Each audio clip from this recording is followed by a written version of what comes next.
Hello दोस्तों, beginners point में आपका स्वागत है। अभी हम कर रहे हैं टाइप नंबर 6। ठीक है, 5th कर लिया था, ये छोटा सा ही है और क्वेश्चंस भी 5 के आसपास ही होंगे, तो जल्दी कर लेंगे। केंद्र राज्य संबंध 3 टाइप के संबंध होते हैं: विधायी संबंध, प्रशासनिक संबंध और वित्तीय संबंध। संविधान के भाग 11 में अनुच्छेद 245-255 तक अवशिष्ट विधायी शक्तियाँ संघीय संसद को प्रदत्त। विधायी संबंध किस में आते हैं? 245 से 55 भाग 11 में। और इसमें क्या होता है? अवशिष्ट विधायी शक्तियाँ संघीय संसद को प्रदत्त की जाती हैं। केंद्र एवं राज्य के मध्य विधायी शक्तियों के बंटवारे हेतु 3 सूचियों का प्रावधान है: संघ सूची, राज्य सूची और समवर्ती सूची। संघ सूची में जो है 98 विषय हैं, जैसे केंद्र के जितने भी विषय होते हैं, सेना से रिलेटेड जितने भी होते हैं, रक्षा वगैरह से, ये सब किस में आते हैं? संघ सूची में। और राज्य सूची में जितने भी राज्य के विषय होते हैं। समवर्ती सूची जो दोनों के होते हैं, स्कूल वगैरह ऐसे जो, या फिर स्कीम कोई होती है, योजना होती हैं, ये सब इसमें आ जाते हैं। 7वीं अनुसूची में इनका वर्णन किया गया है। अनुच्छेद 249 राज्य सूची के विषयों के संबंध में संसद की विधायी शक्तियों का उल्लेख किया गया है। अब आ जाते हैं प्रशासनिक संबंध। संविधान के भाग 11 के अंतर्गत अनुच्छेद 256-263 तक उल्लेख है: संघ सरकार द्वारा कुछ दशाओं में राज्यों पर नियंत्रण किया गया है। अनुच्छेद 263 केंद्र और राज्यों के मध्य समन्वय स्थापित करने हेतु राष्ट्रपति को एक अंतर्राज्यीय परिषद स्थापित करने की शक्ति प्राप्त कराता है। वित्तीय संबंध संविधान के भाग 12 के अंतर्गत प्रावधान है: भारतीय आकस्मिकता निधि की स्थापना अनुच्छेद 267(1), राज्य की आकस्मिकता निधि की स्थापना अनुच्छेद 267, अनुच्छेद 2, कुछ राज्यों को संघ से अनुदान की व्यवस्था अनुच्छेद 275, वित्तीय आयोग का गठन 280, अनुच्छेद 280 के अंतर्गत आता है। आपातकालीन उपबंधों का उद्देश्य देश की संप्रभुता, एकता, अखंडता, लोकतांत्रिक राजनीतिक व्यवस्था तथा संविधान की सुरक्षा करना है। राष्ट्रीय आपात की स्थिति में केंद्र सरकार सर्वशक्तिमान हो जाती है तथा सभी राज्य इसके नियंत्रण में आ जाते हैं। अब आ जाते हैं आपात उपबंध। 3 प्रकार के होते हैं ये। संविधान में जो इनका प्रावधान है, संविधान के भाग 18 के अंतर्गत आता है अनुच्छेद 352 से 360 तक। और ये हो जाएगा राष्ट्रीय आपातकाल। 3 टाइप के आपातकाल होते हैं: राष्ट्रपति शासन और वित्तीय आपातकाल। राष्ट्रीय आपातकाल 44वें संविधान संशोधन अधिनियम 1978 से सशस्त्र विद्रोह प्रतिस्थापित किया गया। इसमें क्या किया? सशस्त्र विद्रोह ऐड कर दिया गया। लगाने का आधार क्या है? बाह्य आक्रमण हो, बाह्य आपातकाल कहते हैं, या सशस्त्र विद्रोह हो, यानी कि अपने ही देश में शस्त्र के साथ विद्रोह हो जाए। आंतरिक आपातकाल 352, ये किस तरीके से लगाया जाएगा? संसद के दोनों सदनों द्वारा उद्घोषणा तिथि से 1 माह के भीतर अनुमोदन विशेष बहुमत द्वारा आवश्यक। अनुमोदन पश्चात 6 माह तक के लिए जारी, आगे पुनः 6 माह पर अनुमोदन द्वारा अनंत काल तक बढ़ाया जा सकता है। प्रभाव क्या हो जाएंगे? केंद्र राज्य संबंधों पर, लोकसभा तथा राज्य विधानसभाओं के कार्यकाल पर, मौलिक अधिकारों पर क्या प्रभाव पड़ेगा? अनुच्छेद 358 के तहत अनुच्छेद 19 द्वारा प्रदत्त मूल अधिकार स्वतः ही निलंबित। अनुच्छेद 359 के तहत अनुच्छेद 20-21 के अतिरिक्त अन्य मूल अधिकार के निलंबन से संबंधित प्रावधान इसमें किए गए हैं। फिर आ जाता है राष्ट्रपति शासन। लगाने का आधार क्या है? राज्यों में संवैधानिक तंत्र की विफलता 356-365। उद्घोषणा के 2 माह के भीतर संसद के दोनों सदनों द्वारा अनुमोदन आवश्यक होता है। अनुमोदन पश्चात 6 माह तक जारी, प्रत्येक 6 माह की स्वीकृति से अधिकतम 3 वर्ष की अवधि तक बढ़ाया जा सकता है। प्रभाव क्या हो जाएंगे? राज्य सरकार की बागडोर राष्ट्रपति के हाथ में, राज्यपाल प्रतिनिधि, संसद द्वारा राज्य सूची के विषयों पर विधि निर्माण। ठीक है, फिर आ जाता है वित्तीय आपातकाल। लगाने का आधार क्या है? राष्ट्रपति यदि संतुष्ट हो कि ऐसी स्थिति उत्पन्न हो गई है कि भारत या उसके किसी क्षेत्र की वित्तीय स्थिति खतरे में है, अनुच्छेद 360 के अंतर्गत ये आता है। उद्घोषणा तिथि से 2 माह के भीतर संसद के दोनों सदनों की स्वीकृति आवश्यक। स्वीकृति पश्चात अनिश्चित काल के लिए लागू। प्रभाव क्या हो जाएगा? राष्ट्रपति द्वारा वेतन भत्तों में कटौती का निर्देश। राज्यों के सभी वित्तीय मामलों में केंद्र का नियंत्रण हो जाएगा। ये वाला अभी तक नहीं लगा है। 1991 में वित्तीय आपातकाल होने वाला था, लेकिन ओपन इकोनॉमी कर दी गई हमारी।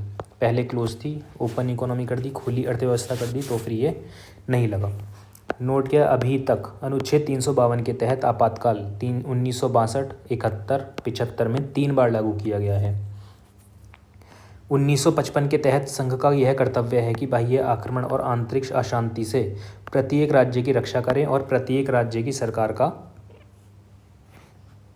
संविधान के उपबंधों के आधार पर चलाया जाना सुनिश्चित करें। अब आ जाते हैं वित्तीय आयोग। वित्त आयोग का उल्लेख भारतीय संविधान के अनुच्छेद 280 में है। प्रावधान राष्ट्रपति द्वारा प्रत्येक 5 वर्ष के अंतराल पर या आवश्यकता अनुसार उससे पहले एक वित्त आयोग के गठन का प्रावधान। कार्य संघ और राज्य के मध्य करों के शुद्ध आगमों का वितरण। अन्य कार्य राज्य वित्त आयोग की सिफारिशों के आधार पर राज्यों में स्थानीय निकायों, पंचायतों एवं नगरपालिकाओं के संसाधनों की अनुपूर्ति हेतु राज्य की संचित निधि के संवर्धन के लिए उपाय। सुदृढ़ वित्त के हित में अन्य कोई विषय जो राष्ट्रपति आयोग को निर्दिष्ट करे। गैर संवैधानिक आयोग। कुछ महत्वपूर्ण गैर संवैधानिक आयोग हैं। योजना आयोग 2014 तक कार्यरत था और नीति आयोग इसमें बदल दिया गया है। 2014 तक जो नाम था 2014 तक योजना आयोग से चलता था। योजना आयोग था जिसका काम था 5 वर्ष के लिए नीति डिसाइड करना थी, ठीक है। इसके बाद मोदी जी आए, मोदी जी ने नीति आयोग ला दिया। कोई 5 वर्ष में काम डिसाइड नहीं होगा, टारगेट सेट नहीं होगा, हम सीधा हिसाब देंगे 3, 7 ऐसे करके कुछ साल डिसाइड कर लिए, 15 साल के।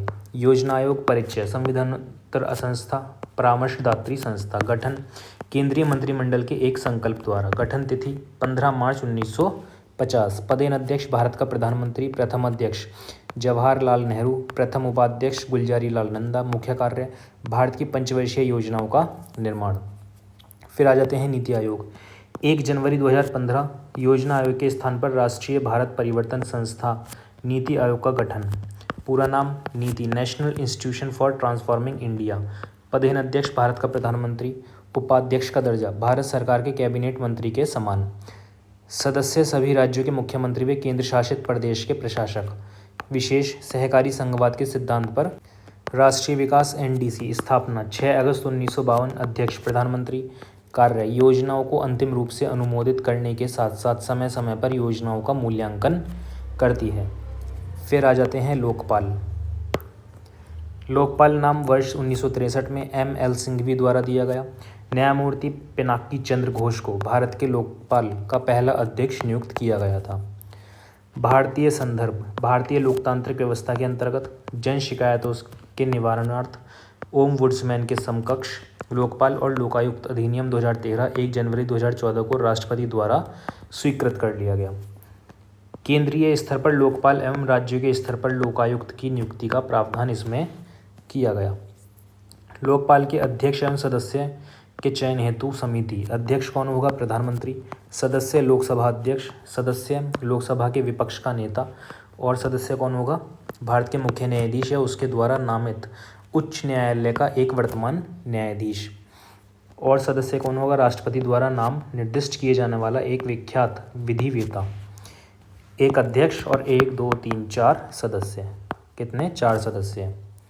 फिर आ जाते हैं लोकपाल संस्था। केंद्र स्तर पर गैर संवैधानिक दर्जे वाली वैधानिक निकाय, एक अध्यक्ष और 8 से अनधिक सदस्यों का प्रावधान। संस्था का गठन मार्च 2019 में। महाराष्ट्र भारत का प्रथम राज्य। लोकायुक्त कार्यालय की स्थापना 1972 में करने वाला कौन है? पहला राज्य महाराष्ट्र। ओडिशा क्या है? लोकायुक्त से संबंधित विधेयक पारित करने वाला प्रथम राज्य 1970 में। 1973 में महाराष्ट्र में पहला लोकायुक्त कार्यालय खोला गया। ठीक है, अब आ जाते हैं महत्वपूर्ण तथ्य। सर्वप्रथम लोकपाल संस्था की अवधारणा की कल्पना की गई स्वीडन में। भारत में वर्ष 1966 में पहले प्रशासनिक सुधार आयोग का गठन किया गया। इसके अध्यक्ष थे मोरारजी देसाई। केंद्र में लोकपाल तथा राज्यों में लोकायुक्त नामक कानूनी संस्था की स्थापना की सिफारिश की मोरारजी देसाई ने। ऐसा व्यक्ति जो भारत का मुख्य न्यायमूर्ति है या रहा है या उच्चतम न्यायालय का कोई न्यायाधीश है या रहा है, योग्यता रखता है लोकपाल का अध्यक्ष होने की, तो उसको क्या कर देंगे? लोकपाल का अध्यक्ष बना देंगे। अध्यक्ष और प्रत्येक सदस्य अपने पद पर बने रहेंगे कार्यभार ग्रहण करने की तारीख से 5 वर्ष अथवा 70 वर्ष की आयु तक, जो भी पहले हो। लोकपाल अध्यक्ष का वेतन, भत्ते, सेवा की अन्य शर्तें समान होंगी भारत के मुख्य न्यायाधीश के। अन्य संबंधित तथ्य, ओम्बुड्समैन एक शब्द है स्वीडिश भाषा का। ओम्बुड्समैन का शाब्दिक अर्थ है प्रशासनिक शिकायत जांच अधिकारी। भारत में ओम्बुड्समैन को जाना जाता है लोकपाल नाम से। लॉ, लिबर्टी, सोशल जस्टिस पुस्तक के लेखक न्यायमूर्ति PV गजेंद्र गढ़कर। ठीक है, अब चलते हैं हम इसके क्वेश्चंस पे। क्वेश्चंस भी छोटे से ही हैं, 10-15 मिनट का टॉपिक है। पहला प्रश्न है, सार्वभौम तथा स्वतंत्र राज्यों के एक स्वैच्छिक संघ को क्या कहते हैं? क्या कहते हैं? परिसंघ कहते हैं। ठीक है। मणिपुर, मेघालय, त्रिपुरा के अंतर्गत राज्य बन गए। क्या हो जाएगा इसका आंसर? 4th, उत्तर पूर्वी प्रतिधारण पुनर्निर्माण अधिनियम 1971। ठीक है, अब आ जाते हैं हम तीसरा, केंद्र राज्य संबंधों से संबंधित मुद्दों की जांच के लिए केंद्र सरकार ने किस आयोग की नियुक्ति की थी? किसकी की थी? सरकारिया आयोग की नियुक्ति की थी। संघवाद के संस्थागत तंत्र में कितनी राज्य व्यवस्थाएं होती हैं? कितनी होती हैं? 2 होती हैं। जम्मू और कश्मीर पुनर्गठन अधिनियम, Jammu and Kashmir organisation act किस वर्ष पारित किया गया था? किस वर्ष किया गया? 2019। ठीक है, अब मिलेंगे अगले में 7th टाइप में। तब तक शेयर करो, सब्सक्राइब करो और पढ़ाई करो।